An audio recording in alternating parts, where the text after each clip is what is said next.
Just imagine I came to the wedding of my daughter whom I had given my whole life to, but she coldly said, "Dad, I'm sorry, but you weren't invited. Go away." I quietly left, my heart broken by the betrayal, but within 2 hours, her perfect wedding turned into a nightmare. Revenge, no. It was justice. Before we continue, please subscribe to the channel and let us know where you are listening in the comments. The champagne glass slipped from my fingers. Crystal shards scattered across marble floors like fallen stars, each piece reflecting the horror on my daughter's face. "Dad, what are you doing here?" Emily's voice cut through the elegant chatter of wedding guests. Her wedding dress, the one I'd spent $12,000, rustled as she stepped back. "You weren't supposed to come." I stood frozen in the grand ballroom entrance, still holding the gift box I'd wrapped myself. White roses imported from Ecuador filled every corner, their fragrance mixing with expensive perfume and judgment.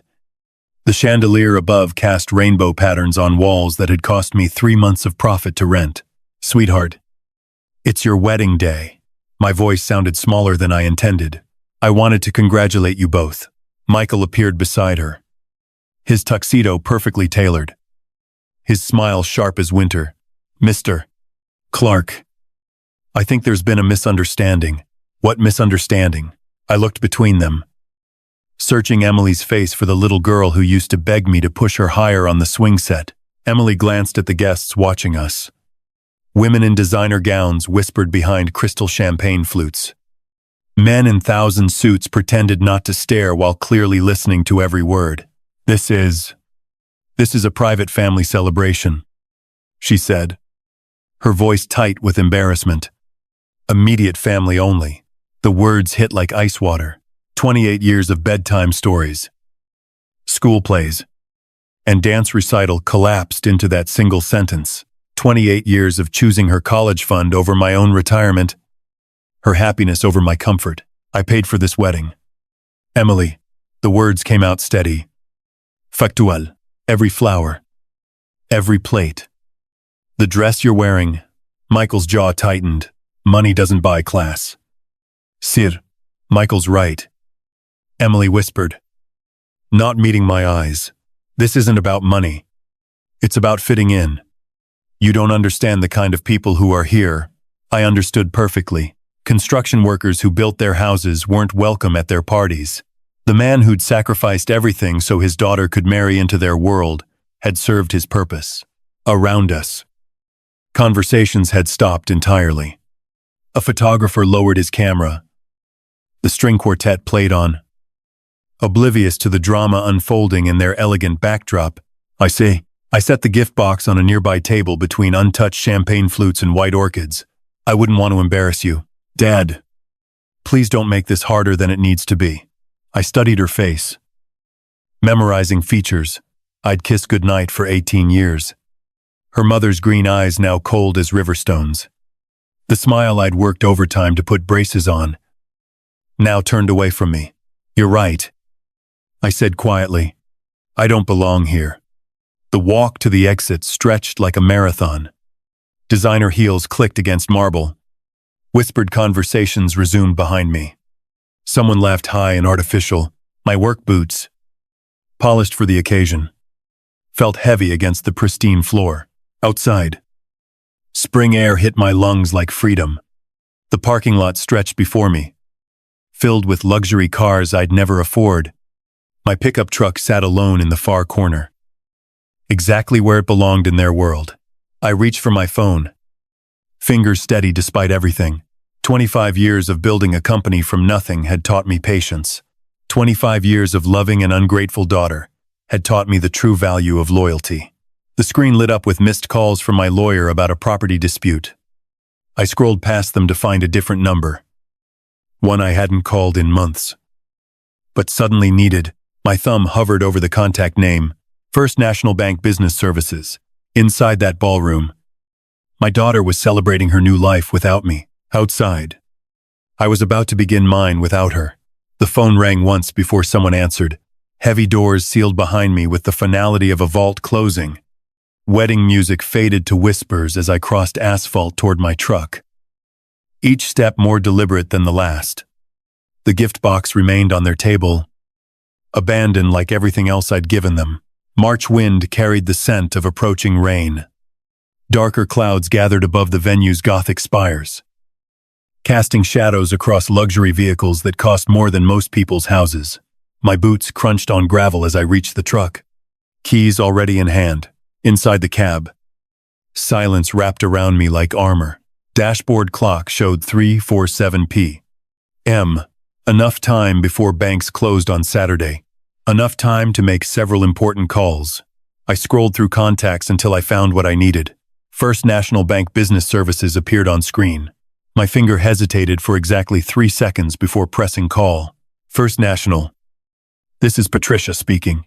How may I assist you? Patricia. This is James Clark. Account number 7794512. I need to initiate stop payments on several authorized transactions. Of course. Mr. Clark. Let me pull up your account. Can you verify your social security number and mother's maiden name? Standard procedure. I provided the information while watching guests arrive through the venue's front entrance. Women in silk dresses. Men adjusting expensive cufflinks. None of them knowing what was about to unfold. Thank you. I see several large transactions from today. Which ones specifically? All wedding-related payments. Venue rentale. Catering deposit. Floral arrangement. Photography. Music services. Each item rolled off my tongue like inventory. Implementation needs to be immediate. Sir. These are significant amounts. Are you certain about stopping all payments? Completely certain. There's been a change in circumstances. Keyboard clicks filled the pause. I'll need authorization codes for transactions over $10. Ling, ling, ling. I recited the codes from memory. 25 years of running a construction business had taught me to remember every important number, every contract detail, every payment authorization. Stop payments are now in effect. Confirmation numbers are being generated. Is there anything else? That covers the banking side. Thank you. Patricia. Next call went to Spokane's premier catering company. The same company Emily had insisted on despite their astronomical prices. Elegant Affairs Catering. This is Marcus. Marcus. This is James Clark. I'm calling about the Anderson wedding reception happening right now. Oh. Yes. Mr. Clark. Everything is going beautifully. The guests are raving about the appetizers. I'm afraid there's been a financial complication. Payment authorization has been revoked. You'll want to protect your equipment and remaining food service. Silence stretched between us. Then, I'm sorry. What exactly are you saying? The bank has stopped payment on your contract. Effective immediately. I suggest you secure your assets. But we're in the middle of service. The main course hasn't even been served. That's unfortunate timing. My voice remained steady. Professional. You might want to speak with the wedding party about alternative payment arrangements. Marcus disconnected without another word. Smartman. The florist answered on the second ring. Bellingham Blooms. Susan speaking. Susan. This is James Clark, regarding the Anderson wedding flowers. Mr. Clark. The arrangements look stunning. The bride was so pleased with the orchids. There's been a payment issue. Bank authorization has been canceled. You'll need to collect your arrangements if you want to salvage any value. Collect them, but they're integrated into the entire venue design. Business is business. Susan, I suggest you move quickly. 3 more calls followed. Photography services. Slangquarted. Even the linen rental company. Each conversation followed the same pattern. Professional courtesy. Then growing alarm. Then rushed disconnections as vendors scrambled to protect themselves. My phone showed 4:15 p.m. when the last call ended, through the windshield. I watched a white catering van pull up to the venue's service entrance. Marcus. Most likely. Coming to salvage what he could. Inside that ballroom, Emily was probably still greeting guests. blissfully unaware that her perfect wedding was about to become a very expensive lesson. Michael was likely discussing business with his father's friends. Confident in his superiority over simple construction workers, neither of them understood what they'd truly cost themselves today. I started the engine and pulled out of the parking space. Driving slowly past the venue's front entrance, through tall windows, I caught glimpses of the reception in progress. Crystal glasses raised in toasts. Elegant figures moving across polished floors, all of it about to change. My phone buzzed with an incoming call. Emily's number appeared on screen. He let it ring.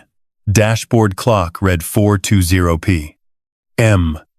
When the first truck arrived, Bellingham Blooms painted an elegant script across white paneling. Susan behind the wheel.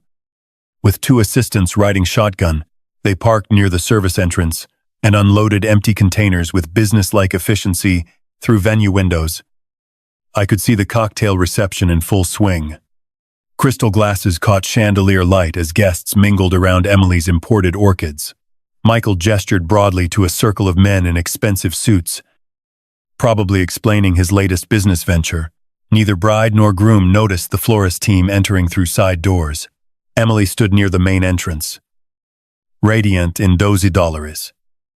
000 of silk and pearls.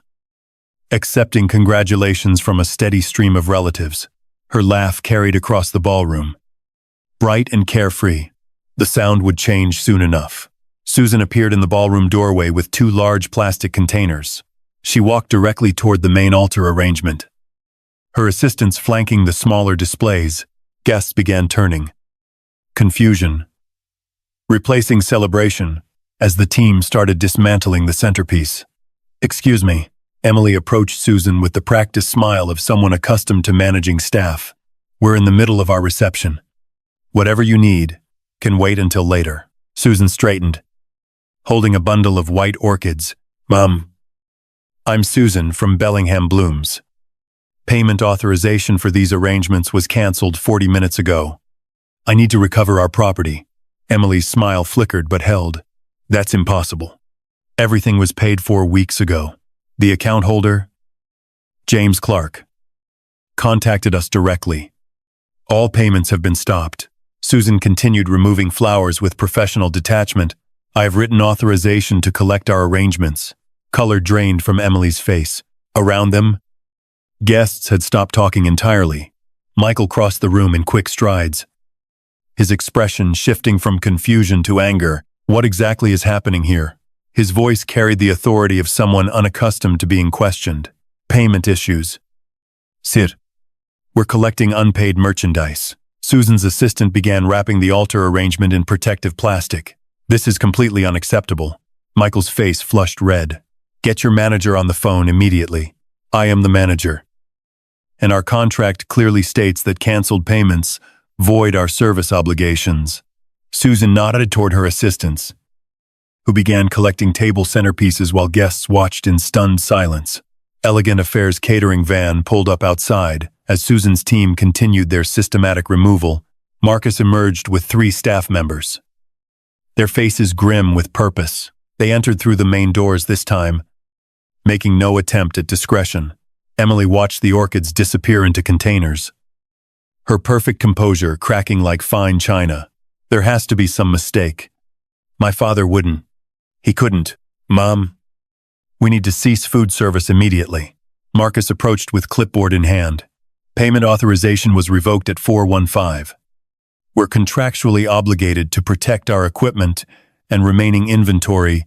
Michael stepped between Marcus and Emily, his voice rising. "This is my wedding reception. You can't just stop service in the middle of an event." "Sit." "We can, and we must.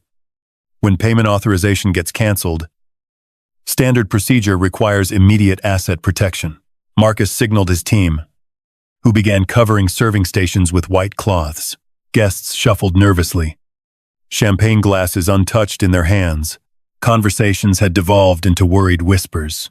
Someone's phone rang, sharp and intrusive in the tense atmosphere. The string quartet stopped playing when their equipment coordinator arrived. Microphones went silent. Speakers powered down. Even the ambient lighting shifted as the sound technician disconnected his mixing board.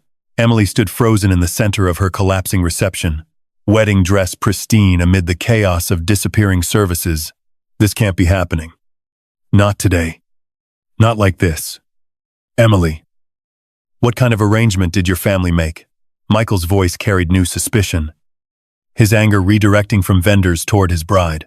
I don't know. Everything was supposed to be handled. Her voice cracked with the first hint of genuine panic. The venue coordinator appeared, phone pressed against her ear. Speaking in urgent whispers, she approached Emily with obvious reluctance. Mrs. Anderson, I've just spoken with our accounting department. All payments for today's event originated from a single account belonging to James Clark.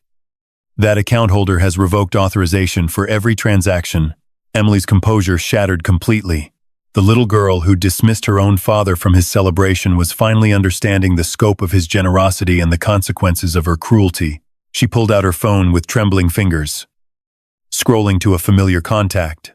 Outside in the parking lot, my phone began to ring. My phone buzzed against the dashboard. Emily's name lighting up the screen.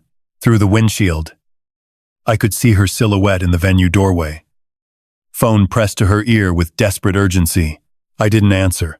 Not yet. 25 years of loving that woman had led to this moment. 25 years of believing that sacrifice would build character instead of destroying it. She was 3 when her mother died. Cancer took Sarah in 6 brutal months, leaving me with a toddler who asked for mommy every morning and every night. I could have remarried quickly, found someone to help raise her. Instead, I chose to be everything Emily needed myself. Daddy, will you read me another story? She'd asked at age 5. Curled against my chest in her pink pajamas. I'd already read 3 books and had an early morning meeting with potential investors, but her green eyes, Sarah's eyes, held such trust. Of course. Sweetheart, Daddy always has time for you. That became my motto. James Clark always had time for Emily and money, and whatever she needed to be happy. Private school tuition consumed half my quarterly profits when she turned 8. The best education money can buy, I told myself. Writing checks that meant fewer business expansions and smaller personal budgets. Emily hugged me when I told her about Riverside Academy. Thank you, Daddy. I'll study really hard and make you proud. She did study hard. Straight A's through elementary school. School plays where I sat in the front row, my construction calloused hands applauding louder than any other parent. Emily would find me afterward, beaming with accomplishment. Did you see me remember all my lines? Daddy, I was thinking about you the whole time. High school changed things. Riverside Academy meant wealthy classmates, with trust funds and summer homes. Emily started noticing differences. Her Sweet 16 party cost more than some people's cars. A BMW in the driveway, professional catering, designer decorations. Everyone else got BMWs. Dad, this Honda is kind of embarrassing. That was 2015. The first time money became expected rather than appreciated. I should have recognized the warning sign. College expenses nearly bankrupted the business expansion I'd been planning. Northwestern University, Emily's dream school, required sacrifices that went beyond tuition. Sorority dues, spring break trips to Cancun, study abroad programs in Italy. Each semester brought new financial demands. Dad, I need $3,000 for the business fraternity trip. It's essential for networking. Phone calls became transaction requests. Visits home decreased to holidays only. When Emily did call, conversations lasted exactly long enough to explain why she needed money and how quickly she needed it transferred. Graduate school brought Michael into her life. Old money, family connections, everything I couldn't provide despite decades of hard work. Emily started making comments about my appearance at family gatherings. Could you maybe wear something other than those work boots when you visit? Michael's friends will be there. The woman who once thanked me for bedtime stories was now embarrassed by the man who'd provided everything she'd ever wanted. Success in construction meant nothing to her new social circle. Building the company that funded her lifestyle made me unsuitable for her lifestyle. Last Christmas, she'd introduced me to Michael's parents as Emily's father, who owns a small business. Small business. 25 years of building Clark Construction from nothing. employing 60 people, earning enough to support her princess lifestyle, reduced to small business. Dad, we need to talk about wedding funding. Michael's family has certain expectations for the ceremony. Not thank you for offering to pay. Not we'd be grateful for your help. Just expectations. As if my life's work existed solely to meet her social requirements. The wedding planning meetings felt like business negotiations. Emily brought spreadsheets. Michael offered opinions about cost efficiency. Neither acknowledged that every line item represented months of my labor. Flowers imported from Ecuador. Champagne that cost more per bottle than my workers earned per day. A dress worth more than most people's monthly rent. This isn't about money. Dad, it's about quality. Michael's family knows quality. Quality that my money bought. But my presence diminished. The very success that enabled their dream wedding made me too common to attend it. My phone buzzed again. Emily's third attempt in 5 minutes. Through the venue windows, I could see her pacing. Wedding dress trailing behind her like a flag of surrender. 25 years of sacrifice had created this moment. Not a grateful daughter celebrating her father's generosity, but a desperate woman finally understanding what she'd lost. The irony was perfect. The love that had spoiled her would now teach her its true value. I reached for the phone. Time to answer. Engine hummed quietly as I pulled out of the parking lot. Emily's frantic silhouette shrinking in my rearview mirror. Her phone glowed like a beacon in the gathering dusk, calling me for the 7th time in 10 minutes. Each ring felt deliberate, controlled. My timing, not hers. The drive home took 20 minutes through Spokane's Saturday evening traffic. 20 minutes of watching my phone light up with Emily's name, each call more desperate than the last. By the time I reached my driveway, she'd left 4 voicemails. I listened to them while sitting in my garage. Engine off. Garage door closing behind me like a curtain falling on the day's first act. Voicemail 1. Dad, something's wrong with the payments. There's been a mistake. Call me back immediately. Voicemail 2. This isn't funny anymore. The vendors are taking everything. People are staring. Just call me back. Voicemail 3. Please. Dad, I don't understand what's happening. Michael's family is asking questions I can't answer. Voicemail 4. Her voice cracking. I need you. Please pick up. Please. The phone rang again as I finished the 4th message. Emily's name appeared on the screen, accompanied by a photo from her college graduation. The last time she'd hugged me without needing money first. I answered on the 5th ring. Hello. Emily. Dad. Finally. What have you done? How could you destroy my wedding? Her voice carried pure panic now. None of the controlled dismissal from this afternoon. Good. Panic meant awareness. Awareness was the first step toward understanding. I didn't destroy anything, I said, keeping my voice level. I simply stopped paying for things. You can't just stop. This is my wedding day. There are 60 people here asking why the flowers are gone and why dinner service stopped. Where are you calling from? The hotel. We had to. The venue coordinator said we needed to settle the bills before we could stay. So we'd been asked to leave. That explained the echo in her voice. The absence of wedding music in the background. Emily, I need you to listen carefully. When was the last time you thanked me for anything? What? Dad. This isn't the time for lectures. I need you to call these vendors and fix this mess. Answer the question. When was the last time you expressed genuine gratitude for my financial support? Silence stretched between us. In the background, I could hear Michael's voice, sharp with frustration. I don't remember specific instances, but I've always been grateful. You know that. Actually, I don't know that. What I know is that 3 hours ago, you told me I didn't belong at your wedding, a wedding I paid for entirely. I didn't mean it like that. I was stressed. Wedding day nerves. Her voice shifted, taking on the wheedling tone she'd perfected in college when requesting money for spring break trips. Dad, please, I'll make this up to you. We can talk about everything later. But right now, I need you to authorize the payments so we can save what's left of the reception. What's left? The cake is still here. Some guests are still here. The photographer is waiting to see if we can work something out. And what exactly do you plan to use for payment? Another pause. Longer this time.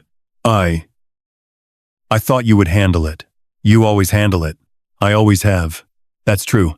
Do you know how much I've spent on you over the past 25 years? Dad. Please don't make me guess numbers right now. I'm in crisis mode. Take a guess. Rough estimate. I don't know. Maybe 50,000. I almost laughed. 50,000 wouldn't have covered her sophomore year at Northwestern. Emily. I've spent over $300. 000 on your education, housing, transportation, and lifestyle. Since your mother died, that doesn't include what I spent today. The line went quiet except for the sound of her breathing. 300. That can't be right. It's conservative. I have documentation for every expenditure. Why are you telling me this now? Because you've never asked. In 25 years, you've never once inquired about the cost of your lifestyle or expressed concern about the burden it placed on me. Borden, I'm your daughter. Yes, you are, and I loved you enough to sacrifice everything for your happiness. The question is, what have you sacrificed for mine? Michael's voice grew louder in the background.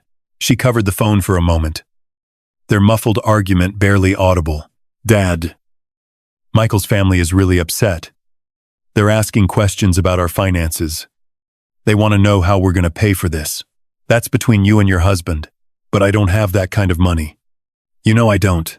Then perhaps it's time you learn to earn it. The silence that followed lasted nearly 30 seconds. What do you want from me? I want you to understand what you threw away this afternoon when you dismissed the man who made your entire lifestyle possible. I understand now. I was wrong. Can we fix this?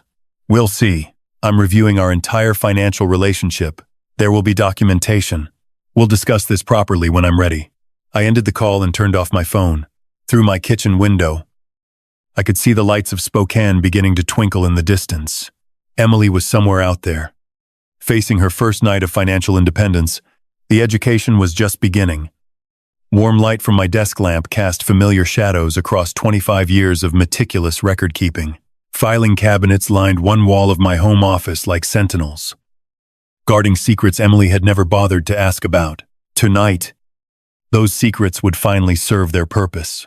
Coffee steamed beside my computer as I opened the first drawer, labeled Emily Education 2000.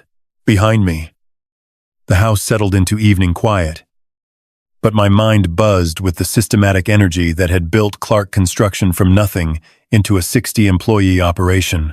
This wasn't revenge. This was an audit. First folder, Riverside Academy, 12 years of private school tuition. Each payment documented with bank transfers and semester reports, yuan, 000 per year in 2008, climbing to $12, 000 by graduation. The math was sobering. 126美元. 000 for elementary and high school education alone. I created a new spreadsheet, fingers moving automatically across the keyboard. Column headers, date, description, amount, category, running total. 25 years of fatherhood reduced to data points and formulas. The Northwestern University folder came next. Thicker than the others, bulging with dormitory contracts, meal plan agreements, and study abroad program fees. Tuition alone, 50美元, 000 per year for 4 years. Room and board, another $15, 000 annually. Spring break in Cancun junior year, 3美元. Wubei, summer in Italy during her art history phase, 8美元. Lambe, essential for my education. Dad, this is how people in my program network, page by page, receipt by receipt. The numbers climbed. Northwestern total, 284美元. Ling ling ling. 4 years of college costing more than most people earned in 5 years of work. The transportation folder revealed its own patterns. First car at 16. Reliable Honda Civic for $18. Ling ling ling. Everyone else drives BMWs. She'd complained within 6 months. Second car at 19. BMW 320i for $28. Ling ling ling. Third car at 25. BMW X3 because Michael's friends drive luxury SUVs. Each car came with insurance premiums, maintenance costs, and registration fees that Emily never saw, hidden expenses that good fathers absorbed without comment. My phone buzzed. Emily's name appeared on the screen again. I let it ring, adding another entry to my spreadsheet. iPhone 14 Pro Max. Yuan. Lambe. Technology. Living expenses folder contained the darkest surprises. Post-graduation apartment in Lincoln Park. Yuan. 800 monthly rent for 3 years. Credit card payments when her spending exceeded the generous allowance I provided. Designer clothing purchases. Spa treatments. Vacation trips with friends whose parents funded similar lifestyles. The totals grew like compound interest. Education. 410美元. Ling ling ling. Transportation. 75美元. Ling ling ling. Housing support. 125美元. Ling ling ling. Personal expenses. 180美元. Ling ling ling. Wedding. 147美元. Ling ling ling. My calculator showed $937. Ling ling ling. Nearly $1 million spent gradually over 25 years. Each expense seeming reasonable in isolation. Private school was an investment in her future. College opened doors. A reliable car ensured safety. Nice clothes built confidence. The wedding celebrated love. But the pattern told a different story. Emily had never contributed a single dollar to her own support. Never held a job longer than 6 months. Never expressed concern about costs or gratitude for sacrifices. I opened the photo albums I'd maintained through her childhood. Emily at 8. Gap-toothed and glowing after her first school play. Thank you for coming. Daddy, did you see how loud everyone clapped? Emily at 12. Triumphant. After winning the spelling bee, I thought about you when I was nervous, and it helped me remember the words. When had she stopped seeing me as a person worth thanking? When had I become merely a source of funding for her ambitions? My phone rang again. Emily's 14th call since our conversation ended. This time she'd left a voicemail. Dad. Please answer. I've been thinking about what you said. I know I haven't been grateful enough. I know I've taken you for granted. Michael's family is threatening to leave if we can't explain the financial situation. I need to know what you want from me. What I wanted was 25 years of appreciation that would never come. What I needed was assurance that Emily understood the value of what she'd casually dismissed. I printed the spreadsheet summary and organized the supporting documents into manila folders. Education, transportation, housing, personal expenses, wedding costs. Each folder thick with evidence of love translated into dollars. Sacrifice measured in bank transfers. Tomorrow would bring conversations Emily wasn't prepared for. Questions about responsibility, accountability, and the true cost of entitlement. Tonight was for preparation.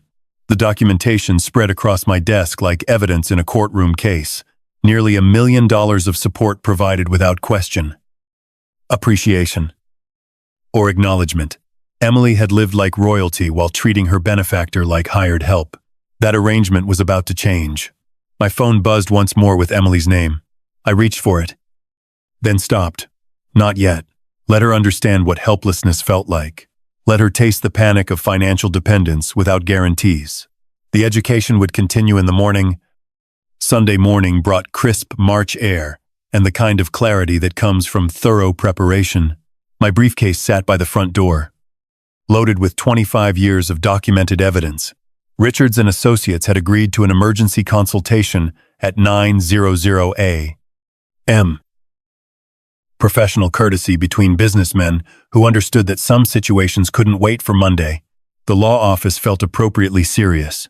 Mahogany panels, legal volumes lining the walls, certificates documenting decades of successful practice. Margaret Richards herself met me in the conference room, her silver hair and sharp suit projecting the competence I needed. Mr. Clark, I've reviewed your preliminary documentation. This level of record-keeping is exceptional. She spread my folders across the polished table, scanning financial summaries with practiced efficiency. Each page represented months of Emily's lifestyle funded by my sacrifice. The total amount involved? Nearly $1 million over 25 years. That's substantial. Even by our standards. I want this handled professionally, I said, settling into the leather chair across from her. No emotion. Just business. Emily needs to understand the financial reality of what she's taken for granted. Margaret nodded, making notes on a yellow legal pad. The documentation supports either gift reclassification or promissory note establishment. Given the pattern of escalating demands without reciprocal responsibility, we have multiple recovery options. She outlined the strategy with surgical precision. Formal demand letter, requesting full repayment within 30 days. Detailed accounting of all expenditures with supporting evidence. Clear timeline for response and negotiation. Professional consequences for non-compliance. This approach transforms a family dispute into a business transaction, much cleaner for everyone involved. M. The documents were prepared. Official letterhead. Formal language. Serious implications. The demand was simple. 937美元. 000 repayment within 30 days, or legal proceedings would commence. We'll arrange courier delivery this afternoon.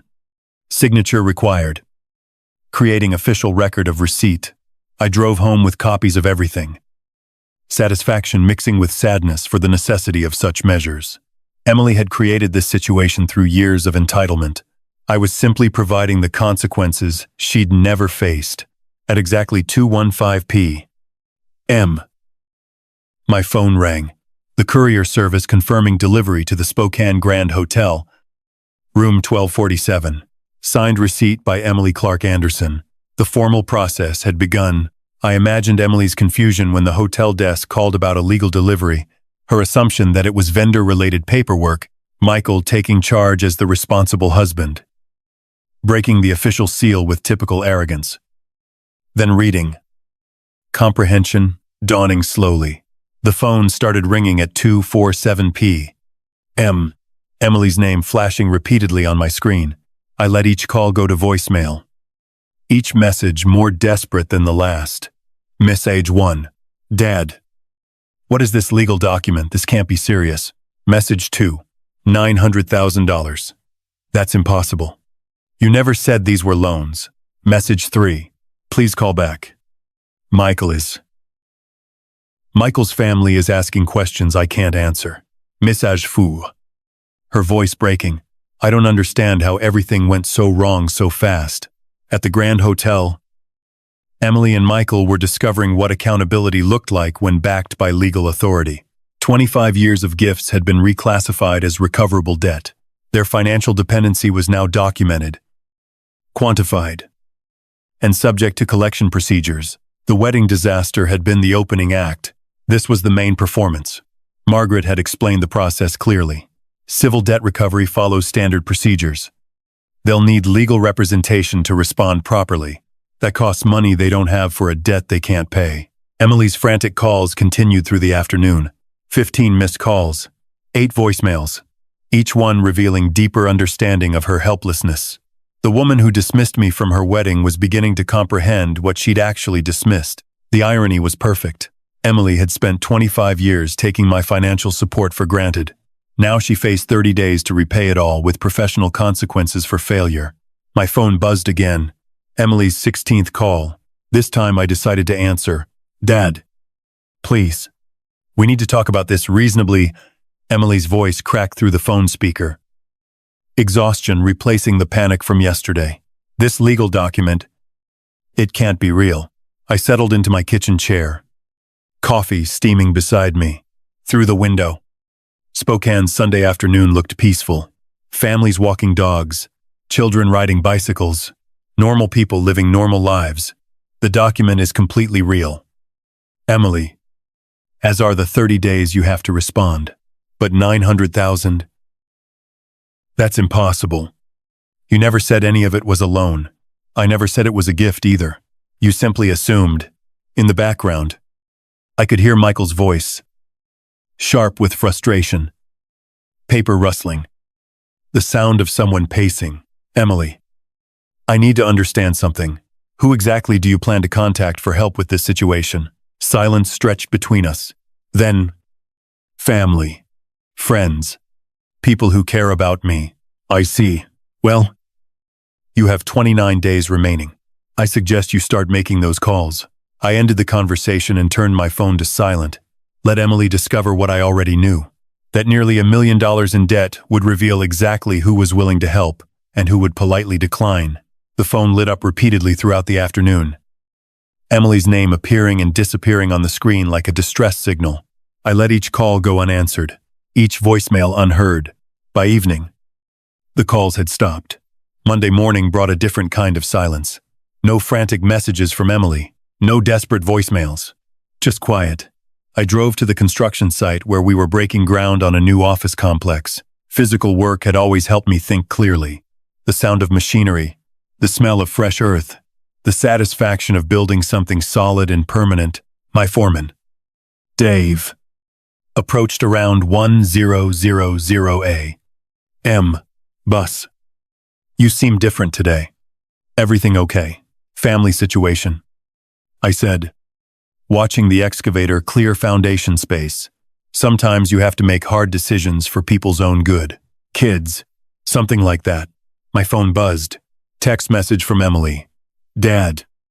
I've been trying to reach family and friends. Everyone is shocked by the amount. Please call me. I deleted the message without responding. Another text arrived an hour later. Aunt Margaret says she can't get involved. She thinks I should learn responsibility. What does that even mean? Then another, Sarah won't take my calls anymore. Lisa is asking questions about why I never worked. People are treating me like I did something wrong. The messages continued through the afternoon, each one revealing Emily's growing isolation. Her college roommate was uncomfortable with the conversation. Her sorority sisters were surprised by the financial details. Her few remaining friends were unable to help with such amounts. Michael was having his own problems. His mother had apparently called 3 times demanding explanations. His father wanted a family meeting about reputation management. His brother was asking pointed questions about financial disclosure before marriage. By Tuesday, the pattern was clear. Emily's support network was collapsing under the weight of nearly $1 million in debt. People who had enjoyed her generous, entertaining, and expensive gifts were suddenly unavailable when she needed financial assistance. Wednesday brought a different message. Dad. Michael's family is pressuring him to consider an annulment. They think our marriage was based on financial deception. Please call me, so we can work this out. I almost smiled. Michael's family was apparently faster at recognizing reality than their son had been. Thursday's message was shorter. Nobody will help. Everyone has excuses. Michael is barely speaking to me. His parents want him to see a lawyer about protecting his assets. I don't understand how everything changed so fast. 25 days remaining. Emily was learning what financial independence actually meant when you'd never developed the skills to achieve it. The education was proceeding exactly as planned. Friday morning silence felt different. No text messages from Emily. No desperate voicemails. Just an unusual quiet that made me check my phone twice to ensure it was working properly. The attack began. Monday. My assistant, Rachel, knocked on my office door around 9:00 a.m., holding a printed email with obvious concern written across her face. Mr. Clark, I received this inquiry from Spokane Business Journal. They're asking about family troubles affecting your business operations. I read the email twice. Professional language masking pointed questions about my stability and treatment of family members. Someone had been making calls. Any idea how they heard about this? There's also this. Rachel handed me her tablet showing a Facebook post with over 200 shares. Emily's wedding photo. Beautiful and radiant. Followed by emotional text describing a heartless father who had destroyed her special day and was now demanding impossible financial payments as punishment. The post painted me as an unstable man taking revenge on his daughter for perceived slights. Hundreds of comments expressed shock and sympathy. Several tagged local business owners I'd worked with for decades. My phone rang. Bob Martinez from Martinez Concrete. A 20-year business partner. James. I'm seeing some concerning things online. People are saying you're having issues with your daughter's wedding expenses. Bob, there's documentation that tells a very different story. I hope so because some folks are asking questions about your contracts with the city. You know how politics work around here. 3 more calls followed within an hour, all expressing concern, all asking careful questions about my mental state and business decisions. Emily and Michael had been busy. I found Michael's strategy easily enough. His family name opened doors in Spokane's social circles. Anderson family connections reached country clubs, charity boards, and professional organizations where reputation mattered. They were using those connections to spread Emily's narrative of victimhood. The local Facebook groups buzzed with second-hand versions of the story. Construction company owner demands $450. 000 from daughter after ruining her wedding. Spokane businessman sues own child for wedding expenses. Each retelling grew more dramatic, more damaging. By noon, I'd received 7 business-related calls, expressing concern. The Spokane Rotary Club president wondered about my state of mind regarding upcoming community projects. 3 separate contractors mentioned hearing things that might affect our working relationships. Emily and Michael had chosen their battlefield carefully. In a city like Spokane, reputation was currency. Destroy someone standing in the business community, and you destroyed their livelihood. They'd miscalculated one crucial factor. I drove home and pulled out the documentation Margaret Richards had helped me organize. 25 years of financial records categorized and summarized. Every check, every payment, every expense Emily had never asked about or appreciated. Then I made my own calls. Margaret, I need to schedule a press conference for tomorrow morning. We're going public with the complete financial documentation. Are you certain once this information is public, there's no taking it back? Emily and Michael have made it public already. Now it's time for the truth. The next 6 hours were methodical preparation. I contacted the Spokane Business Journal directly, offering complete financial transparency. I called the 3 reporters Emily's campaign had reached, promising documented evidence that would tell the real story. Most importantly, I contacted 25 years' worth of business partners, community leaders, and professional associates, people who'd watched me build Clark Construction from nothing, people who'd seen my dedication to both business and family over decades. Dave, I'm calling everyone on our contractor list.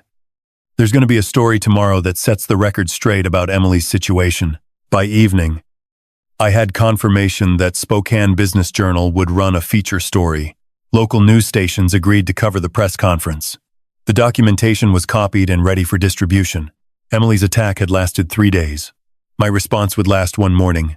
The truth, properly documented and professionally presented, would speak louder than social media manipulation and emotional appeals.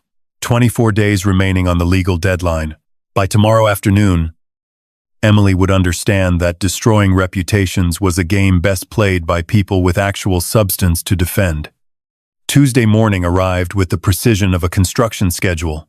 At exactly 9:00 a.m., I published 25 years of financial documentation across every platform Emily and Michael had contaminated with their lies. The presentation was methodical, professional, undeniable. Bank statements showing $937. 0 inches payments over 25 years. Categorized spreadsheets breaking down education costs, transportation expenses, housing support, and lifestyle funding. Photographs of Emily at every stage of her pampered life. Each image matched to corresponding financial support. Complete transparency. 25 years of parental support documented. Read the headline I'd chosen. Below it, a comprehensive timeline showing Emily's progression from grateful child to entitled adult. With every dollar spent documented and verified, the response was immediate. Within an hour, my phone started ringing with different voices. Not concerned this time. Support. James, I had no idea about the scope of support you provided, said Tom Bradley from Bradley Electrical. My kids are in college, and I'm spending maybe $15. 000 a year total. You spent that much every semester. Bob Martinez called back. I owe you an apology. After seeing those bank records, I understand exactly what you're dealing with. That level of entitlement would break any parent. The social media momentum shifted like an avalanche in reverse. Comments that had supported Emily's victim narrative suddenly looked naive against the backdrop of financial reality. Screenshots of bank statements showing $52,000 annual college tuition payments. Receipts for 3 different luxury cars, 28 years of housing, clothing, and lifestyle expenses that most families would consider impossible to afford. Margaret Richards called at 1:100 a.m. James. The response has been extraordinary. The Spokane Business Journal wants to run a feature story about financial responsibility and entitlement. You've managed to turn a reputation attack into a community education moment. By noon, Emily's original Facebook post looked pathetic against the mountain of evidence I'd provided. People were sharing my documentation with comments like, "This is what real parental sacrifice looks like." And, "No wonder he's seeking repayment." This level of support is a full-time job. The Spokane construction community rallied completely. Contractors who'd questioned my stability were now sharing stories about my work ethic and integrity. The Rotary Club president issued a public statement supporting my position. Even the mayor's office released a comment about the importance of financial responsibility in family relationships. Dave texted me from the construction site. "Boss, the crew is talking about your situation. Everyone's behind you. Nobody can believe what Emily put you through." Local news stations picked up the story as a human interest piece about parental sacrifice and accountability. The documented evidence made their job easy. They simply had to present the facts and let viewers draw their own conclusions. Emily's attack had backfired spectacularly. Her portrayal of victimhood couldn't survive contact with 25 years of documented financial reality. The community that had briefly questioned my stability was now questioning hers. Michael's family connections worked against them now. Their social circle was seeing exactly what kind of people they'd welcomed into their network. The Anderson family credibility was being used to spread lies about a respected businessman who had simply documented the truth. By evening, the narrative had completely reversed. Emily and Michael weren't victims of a cruel father. They were entitled individuals who had attacked a generous parent when he finally set boundaries. The documentation told a story that emotional manipulation couldn't counter. Every bank statement was a chapter in 25 years of sacrifice. Every receipt was evidence of love that had been taken for granted. My phone buzzed with a text from Emily. "Dad, please take down those financial records. People are saying terrible things about us." I deleted the message without responding. 23 days remaining. The education was nearly complete. Michael's phone rang at 6:04 a.m. Wednesday morning, jolting both of us from uneasy sleep. The hotel room felt smaller with each passing hour. Filled with the weight of social media catastrophe and mounting financial pressure. "Michael, this is your father." The voice carried through the phone speaker with unmistakable authority. "We need to talk immediately." Emily watched Michael's face drain of color as he listened to demands she couldn't quite hear. His responses were clipped. Defensive. "Yes. I understand the implications." "No. I didn't know about the extent of documentation. The situation is more complicated than we anticipated." The conversation lasted 12 minutes. When Michael hung up, he stared at the phone for a long moment before speaking. "My family wants me home today." "Home, Michael. This is temporary. My father will calm down once." "Emily, stop." His voice carried a finality she'd never heard before. "My father received calls yesterday from 3 different business partners asking about our family troubles. The country club is buzzing with gossip about the Anderson family's association with financial fraud." Financial fraud? That's ridiculous. This is a family dispute that got out of hand. Michael began pulling clothes from drawers, shoving them into his suitcase with sharp, angry movements. "Your father published bank records showing nearly $1 million in support you never acknowledged. To my family's social circle, that looks like deception at best. Manipulation at worst." Emily felt panic rising in her chest like ice water. "You're leaving. We just got married 6 days ago. 6 days that have destroyed my professional reputation and my family's standing in the community." Michael's packing grew more aggressive. "I have a trust fund. Emily. Business prospects. A future that depends on maintaining certain relationships. What about our relationship? What about our marriage vows? Michael stopped packing and looked at her directly for the first time since the phone call. What marriage? You brought me into a financial disaster without warning. Your father is demanding almost $1 million in repayment, and you have no way to pay it. My family lawyer says I need to protect myself from potential liability. Liability, I'm your wife. You're a financial burden with no assets and massive debt. The words hit Emily, like physical blows. My family cannot afford to be associated with this level of scandal. Emily's phone, silent for days, suddenly buzzed with a text from Michael's mother. Emily, dear, Michael needs to come home. Family obligations. You understand. The politeness made it worse somehow. Even Michael's mother, who had praised Emily's grace and beauty at the wedding, was cutting ties with surgical precision. Michael, please, we can work through this together. My father is angry, but he loves me. This will blow over. Emily, look around. Michael gestured at her laptop, still open to devastating social media comments. This isn't blowing over. Your father published financial records going back 25 years. People are calling you a trust fund baby who never worked a day in her life. They're right. The accusation stung because it was accurate. Emily had never held a job longer than 6 months, had never contributed financially to her own support, had never questioned where her comfortable lifestyle originated. I was being a daughter. Daughters are supposed to be supported by their fathers, not to the tune of nearly $1 million over 25 years without any gratitude or reciprocation. Michael zipped his suitcase closed. My family runs in circles where people contribute to society. They build businesses, support charities, create value. What have you ever created besides expenses? Emily felt something breaking inside her chest, not just her marriage, but her understanding of herself and her place in the world. Where will I go? I don't have money for the hotel. My credit cards are maxed. Everyone has stopped talking to me. Michael paused at the door, his hand on the handle. Call your father. Apologize. Accept responsibility. Maybe he'll help you figure out how to become an actual adult. Michael, please don't leave me alone. Emily, I've been alone in this marriage since it started. You never contributed anything except expectations and expenses. His voice softened slightly.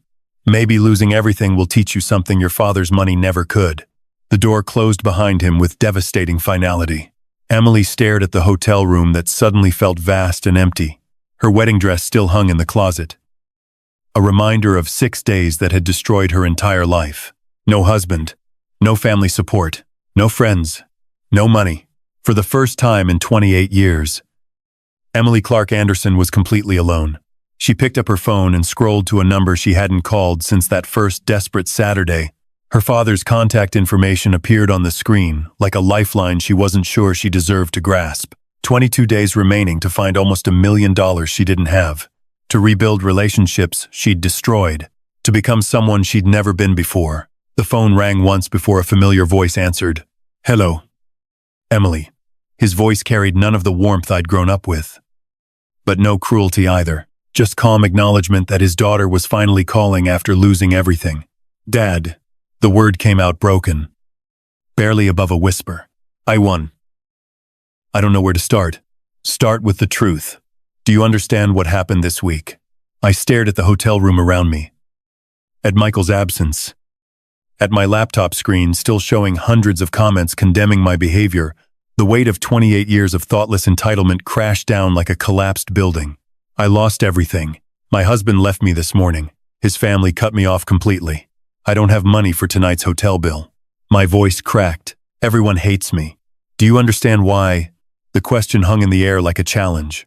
For 28 years, I had blamed others for my problems, made excuses, found someone else responsible for every consequence.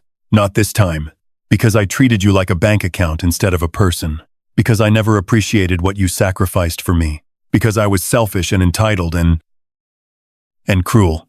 Silence stretched between us. I could hear him breathing, considering my words. Go on. I saw the financial records you published. $900,000 over 25 years. I never asked where the money came from, never thanked you properly, never thought about what you were giving up to provide for me. Tears came freely now. The first genuine tears I'd cried since this began. I dismissed you from my own wedding. A wedding you paid for entirely. What else? I tried to destroy your reputation when you stood up to me. I lied about you on social media. I got Michael's family to spread rumors about your character. The admissions felt like removing poison from an infected wound. I became everything wrong with spoiled children who never grow up. Emily. His voice softened slightly. Do you remember when you were 8 after your mother died? You hugged me every night and told me I was the best daddy in the world. I remember I wanted to give you everything because I loved you. But somewhere along the way, giving you everything became the reason you stopped loving me back. I never stopped loving you. Dad, I stopped showing it. I stopped being grateful.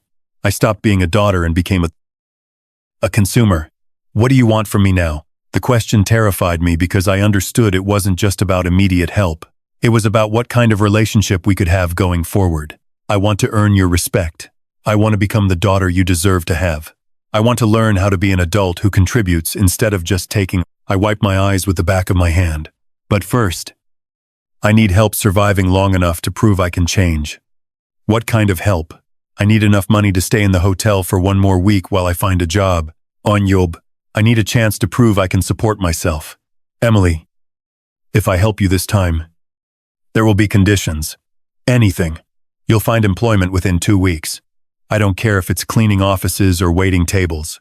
Pride is a luxury you can no longer afford. I understand. No financial requests for 6 months. You prove you can live on what you earn. Yes, we'll talk once a week. But our conversations will be between 2 adults, not between a parent and dependent child. I want that. I want to earn the right to be your daughter again. Emily, I'm going to transfer $1,000 to your account. That covers this hotel for 1 week and basic groceries. After that, you're on your own. Dad, thank you. I know I don't deserve. You're right. You don't deserve it. But everyone deserves one chance to grow up. Even at 28. His voice carried both sternness and hope. Emily, I've always loved you. Now I want to see if I can respect you. 2. I won't let you down. Not again. We'll see. Love you. Sweetheart. The call ended. But for the first time in a week, I felt something other than despair. Not relief exactly, but possibility. The chance to become someone worth respecting. 21 days to prove I could change. A lifetime to earn back what I'd thrown away. I opened my laptop and started searching for jobs in Spokane. Every entry-level position looked intimidating to someone who'd never really worked. But intimidating was better than impossible. For the first time in my life, I was going to earn something myself. The education was finally beginning. 3 months later, my phone rang just as I finished reviewing construction plans for a new commercial project. Emily's name appeared on the screen. For a moment, I simply stared at it. Our weekly calls had become routine. Brief updates, conversations about work, small victories and occasional setbacks, but she rarely called outside our scheduled time. Hello. Emily. Dad. Her voice sounded different, stronger somehow. I got promoted today. I smiled despite myself. Promoted. At the grocery store, assistant shift manager. I've been working 60-hour weeks. And my supervisor said I've earned it. Pride warmed my chest. Congratulations. Sweetheart, that's wonderful news. There's something else. I paid off my credit card today. The one you'd been covering for years. It's not much, but it's mine. I earned every dollar. I leaned back in my chair. Over the past 3 months, I'd watched my daughter transform. The woman who once complained about driving a Honda now took the bus to work. The woman who had never held a job longer than 6 months now arrived 30 minutes early for every shift. The woman who'd treated money like air had learned the value of every paycheck. I've been thinking a lot about Mom lately, she said softly. I wonder what she'd think of me. I looked toward the photograph of Sarah that sat on my desk. She'd be proud of you. Not because of the promotion, not because you're making money, because you're finally becoming the person she always hoped you'd be. Emily was quiet for a long moment. Dad, can I ask you something? Of course. Do you still want the money back? The question hung between us. The famous $937. Ling ling ling. The debt that had destroyed her marriage and rebuilt her character. I looked out my office window at the construction crews below. Men and women earning their living through hard work. People who understood responsibility. No. Emily, I never wanted the money. I wanted you to understand its value. I wanted you to understand my value. Her breathing caught. Then why did you do all of this? Because nothing else worked. I tried love. I tried generosity. I tried sacrifice. And every time I gave you more, you appreciated it less. The only thing I hadn't tried was letting you lose everything. And it worked. A soft laugh escaped her. It really did. I lost a husband who never actually loved me. I lost friends who only liked spending my money. I lost a lifestyle I never earned, but I found something better. What's that? Myself. Tears filled my eyes. It had taken a ruined wedding and a shattered life. But my daughter had finally grown up. Dad. Yes. Sweetheart, would you like to have dinner with me this Friday? Nothing fancy. There's a little diner near my apartment. My treat. I smiled. I'd like that very much. Friday evening found me sitting across from my daughter in a small family restaurant. She looked different. No designer clothes. No expensive jewelry. No expectation that someone else would pay the bill. Just a young woman with tired eyes, calloused hands, and a quiet confidence I'd never seen before. She handed me a small envelope. What's this? Open it. Inside was a check for $500. The first payment, she said, toward what I owe you. I looked up at her. Emily, I know you'll never cash it, but I need to pay it anyway. Not because of the money, because every payment reminds me of what you gave me and what I took for granted. I folded the check carefully and slipped it back into the envelope. Then I reached across the table and took my daughter's hand. For the first time in many years, she squeezed mine back. You know, sweetheart, I think your mother would be very proud tonight. She smiled through tears. I hope so. Dinner arrived. Simple food. Easy conversation. No demand. No expectations. Just a father and daughter learning how to know each other again. Outside, spring rain began to fall softly against the restaurant windows. A few months earlier, I'd walked out of a wedding feeling like I'd lost my only child. Tonight, I realized I hadn't lost her at all. I'd finally found her.